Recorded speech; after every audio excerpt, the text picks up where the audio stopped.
Hi, good evening, everybody. We're going to be doing Ethics Chapter number 8, Business Government Relationships. It's a very, very important chapter because it's always in the news where companies get in trouble with the government and how there's all kinds of issues. And tonight, we will be covering that. We go to slide number 2, Key Learning Objectives, understanding why sometimes governments and businesses collaborate and other times work at arm's length from each other. Defining public policy and the elements of the public policy process, explaining the reasons for regulation, knowing the major types of government regulation of business, identifying the purpose of antitrust laws and the remedies that may be imposed, comparing the costs and benefits of regulation for business and society, examining the conditions that affect business in a global context. Move on to slide number 3, how business and government relate. Government cooperates with business for mutually beneficial goals through a collaborative partnership. Influenced by nations' values and customs, therefore, differs by county and country. Government goals and business objectives are in conflict. Adversarial relationships where business and government work at arm's length. And that is something to be avoided because it is in the government's best interest to get along with business. If, for example, a country has to outsource all of its business operations to another country because the host country, the domestic country, is hostile to it, it does nothing for the country. There are no jobs, there's no tax revenue, and it just impacts everything. So if there's no jobs and no taxes, you could just imagine how it cascades down and impacts the entire economic landscape. Companies operating globally may find governments whose legitimacy or right to be in power is questioned, may be faced with the dilemma of continuing to do business when could be supporting the illegitimate power, and may choose to become politically active or refuse to conduct business until legitimate government is in place. Slide 4, government's public policy role. Public policy is a plan of action undertaken by government officials to achieve some broad purpose affecting a substantial segment of a nation's citizens. Public policy inputs shape a government's policy decisions and strategies to address problems. Public policy goals can be broad and high-minded or narrow and self-serving.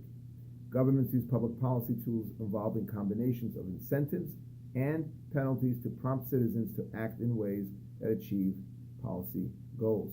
Public policy effects are the outcomes arising from government regulation. Slide 5, types of public policies. They can be broken down into economic and social assistance policies. Economic policies first, we will mention that. Policies that concern the economy such as fiscal and monetary policy, interest rates, etc. Social assistance policies, policies that concern social services for citizens such as healthcare and education, both which are super important. Without education, for example, there is no future for the youth. The entire economic landscape will be decimated because if we have uneducated people, who's going to do the work? How we're going to get things done? Slide 6, fiscal policy refers to pattern of government taxing and spending that are intended to stimulate or support the economy. Monetary policy refers to policies that affect the supply, demand, and the value of a nation's currency, which fluctuates. Taxation policy, slide number 7, raising or lowering taxes on business or individuals. Industrial policy, directing economic resources towards the development of specific industries. And trade policy, encouraging or discouraging trade with other countries. Types of social public policies. Advanced industrial nations have developed elaborate systems of social services for their citizens. Developing economies have improved key areas such as healthcare and education. Social assistance policies that affect specific stakeholder groups are discussed in subsequent chapters. Another aspect in social public policies is situations like welfare and helping the needy, which is vital as well. Slide number 9, government regulation of business. Regulation is the action of government to establish rules of conduct for citizens and organizations. It is a primary way of accomplishing public policy. Reasons for regulation is market failure, so the government has to step in. You see this, remember this, during the mortgage debacle of the 2008 era, 2009, 2007, when we had that entire fiasco with mortgages. Government had to step in. Negative externalities, natural monopolies, and ethical arguments. Economic regulations aim to modify the normal operations of the free market and the forces of supply and demand. Includes regulations that control prices or wages, allocate public resources, establish service territories, set the number of participants, and ration resources. Slide 11. Antitrust, a special kind of economic regulation. Monopolies stifle competition, and when there's no competition, then there's no innovation, and we as citizens suffer. Antitrust laws prohibit unfair and anti-competitive practices by business.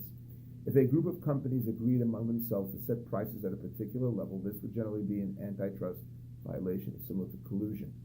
Predatory pricing, the practice of selling below cost to drive rivals out of business, also a form of illegal activity. Two main antitrust enforcement agencies in the United States government are the Antitrust Division of the U.S. Department of Justice and the federal government. Social regulations aimed at such important social goals as protecting consumers and the environment and providing workers with safe and healthy working conditions. OSHA does the safety at work, and the FDA, Food and Drug Administration, takes care of making sure that medications are not harmful to us, that they go through proper clinical trials. Also, the foods are not adulterated. This is all in the wake of the 1905 book called The Jungle, written by Upton Sinclair, who exposed the unhealthy conditions in the Chicago meat industry. Includes regulations which apply to all businesses, pollution laws, safety and health, and job discrimination laws, and others that only apply to certain businesses, consumer protection laws for business producing and selling consumer goods. If you look at figure 8.1, slide 13, it talks about types of regulations and regulatory agencies. There it goes into detail, gives examples such as the EPA, the Environmental Protection Agency. It talks about labor practices, which is under the NLRB, Labor Department, Agricultural Department, etc. You can look at the slide and read it for yourself. Also talks about a very significant one, which we discuss more in depth in Principles of Management, the EEOC, the Equal Employment Opportunity Commission, which makes sure that there's no issues with fair pay and making sure that people are not discriminated against. The next slides are graphs. You can look at them. Slide number 14, which is spending on U.S. regulatory activities, as well as slide 15, which talks about staffing of U.S. regulatory activities. We now move on to 16, continuous regulatory reform. The levels of regulatory activity tend to be cyclical and depend on politics. Deregulation refers to the scaling down of regulatory authority, getting rid of big government. Re-regulation is the return to increased regulatory activity. But too much deregulation isn't good, because when the cats are out, the mice come out to play, and companies behave unethically.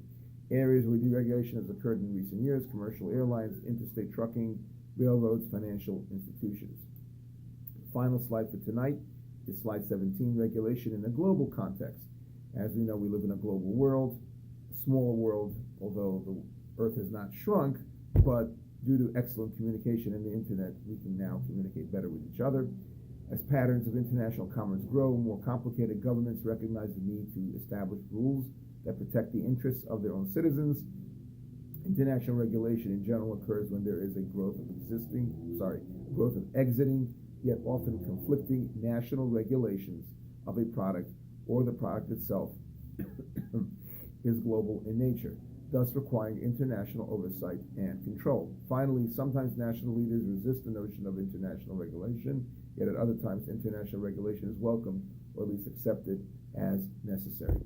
Thank you very much for joining us, and have a great evening or a wonderful day.